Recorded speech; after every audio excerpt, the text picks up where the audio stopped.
Welcome to the Slop Temple. We pray this video helps. You start by creating a restore point and signing into an admin account so you can roll back if needed. Once done, close games and unplug external GPUs to prevent conflicts. Now open Device Manager, press Start, type Device Manager, and expand Display Adapters. This shows the current Radeon device name and driver version. You need that info to pick the correct driver. Note it down, because matching model and OS build prevents installing incompatible packages and avoids blue screens. Next, get the correct Radeon driver. Use AMD Auto Detect for convenience or manually pick your GPU model and Windows 1032/64-bit.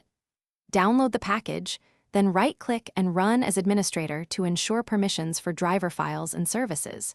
Choose the Clean Install or Factory Reset option to remove old driver remnants and prevent conflicts. Follow the on-screen prompts. Installers typically install the driver, and configure Radeon settings. Make sure to restart immediately when prompted to finalize kernel. After reboot, verify the new driver in Device Manager and open Radeon software to check version, features, and performance sliders.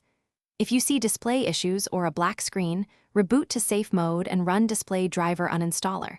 To remove all traces, then reinstall the driver cleanly.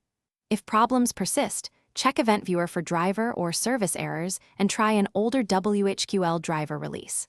Finally, run a benchmark or game to confirm stability and that GPU clocks, temps, and frame rates match expectations. Thanks for watching. Consider subscribing if we helped you.